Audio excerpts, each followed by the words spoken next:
Good afternoon, class, and welcome for our class today. Before we start with our discussion, I first wanted to share you this beautiful quotes. Remember why you started. You know, being an accountancy student, I can feel your pain and your struggles, to graduate. Especially mga graduating students na kayo, I know pahirap na pahirap yung mga subjects at pahirap na pahirap yung mga kailangan ipasa. So I just wanted you to guys, please remember why you guys started. Why did you take this course in the first place? I want you guys to remind yourself kung ano ba yung motivation nyo sa buhay. Is it your parents? Is it because you wanted to have a better life? Or is it because you wanted to get out of this country? I want you to guys keep that in mind. Na pag feeling nyo susuko na kayo, na kapag feeling nyo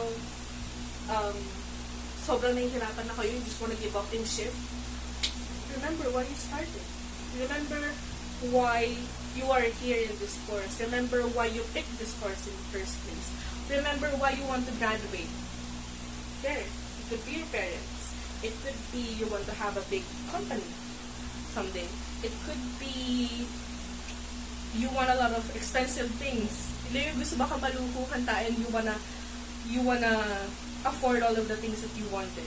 So I want you to guys keep your goals straight, keep your head held high, keep studying, and remember why you started. Okay. So are you guys ready for our discussion for today? So great. So let's start. For our discussion today, we will be talking about 3 topics. So role of an IT auditor, types of auditor, and a brief discussion about the code of professional ethics. But before all of that, we will be talking about the difference between general controls and application controls in an IT environment aspect, of course. Kung maaalala nyo, last meeting natin, I discussed about what an IT auditor is and relating it to the phases of an IT audit. So if we go back, you can see here sa PowerPoint natin. Now, one of the phases is review of general controls and application controls, which is subsequently tested for effectiveness.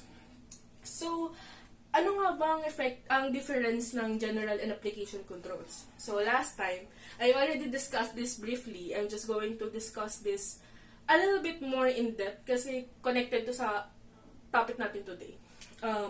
So the difference between general and application control is, when we say general control, this means general.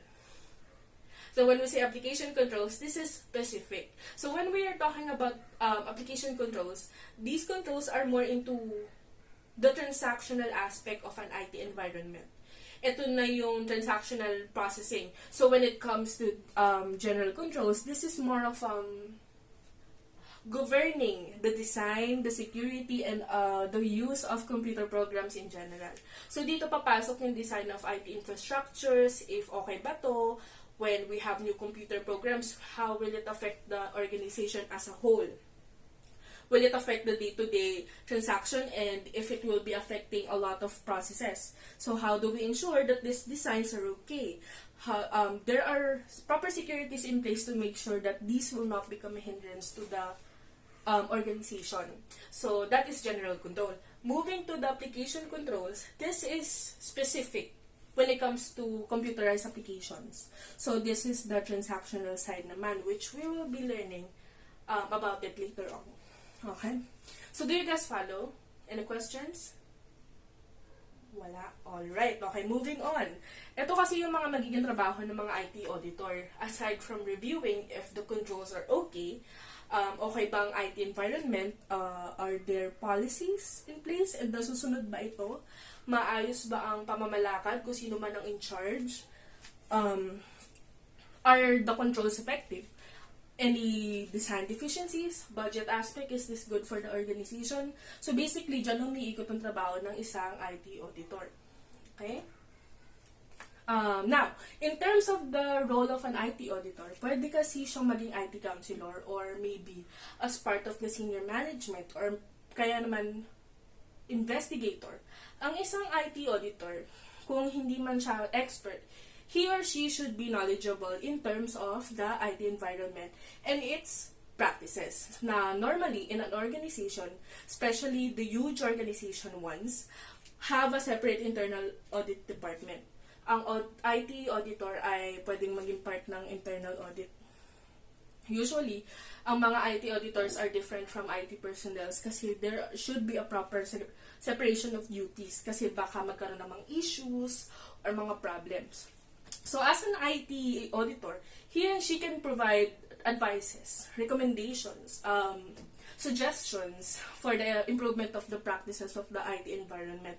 Especially kung yung IT auditor ay isang IT specialist, nakikita niya through testing that he or she is doing na may lapses so they can provide advices and recommendations.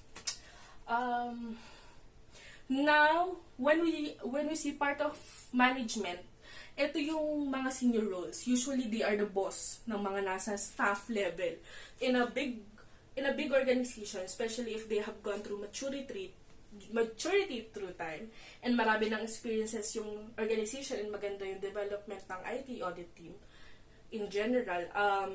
That means maraming mga staff yung nagpo-perform na mga audit functions, including IT audit functions. So the work that they do, the recommendations, finding can be summarized and this will be relate to the management. Normally, the IT audit or the internal audit team are the providers of recommendations. Are they the part of the management in decision making for the necessary steps? Intindihan po ba ako? My questions so far? All right, so let's continue. So, when you are an IT auditor that is working outside the organization, maaaring nga ikaw ay isang investigator. So, especially in today's generation, may mga computer hacks na. This can affect the national security. So, there are threats to security or malicious softwares na pumapasok sa isang sophisticated na computer environment. And this can affect the organization and the processes of functions or works of an organization. So, external auditors could be employed by a party outside of the organization which may investigate what's happening inside one's organization. Alright?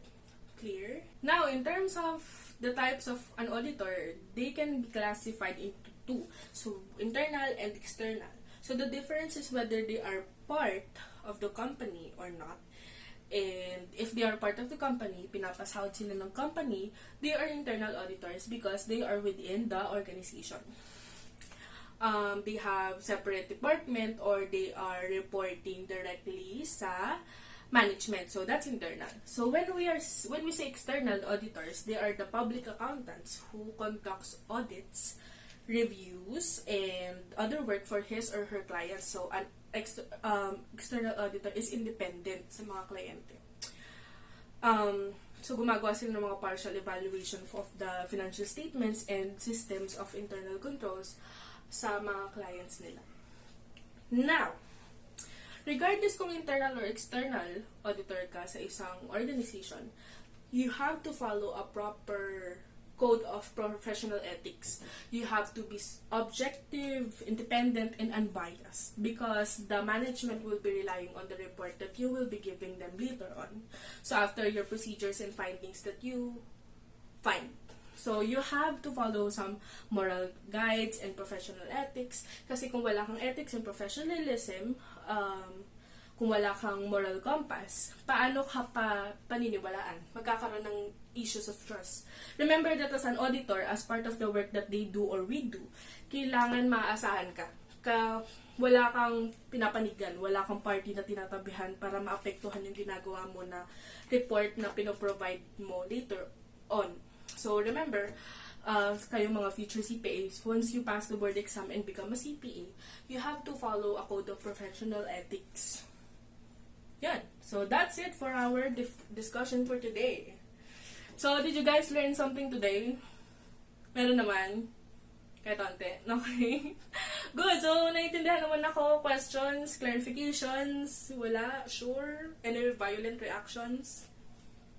Okay, dahil wala, please read the Code of Ethics of Professional Accountants in the Philippines. Makikita nyo to sa website ng PRC. Search nyo, and after reading this, I want you guys to make an essay about the importance of following the codes of ethics for accountants and what you have learned sa nabasa nyo. You guys will read that out loud sa next class natin and prepare for a long quiz. Again, before we end, any questions regarding sa assignment and lesson? Clarification? Kailan ang deadline? Next meeting? Okay, any more questions, clarifications? Baka may hindi kayo nagustuhan sa sinabi ko kanina. Baka may mali ako nasabi. Wala? Wala kayong question? Sure? Alright, so since wala na kayong questions, this will be the time where we part. Okay? So, guys, I want you guys to mask up, alcohol, always, and be careful sa pag-uwi. Okay? Alright, so see you next meeting and goodbye, class.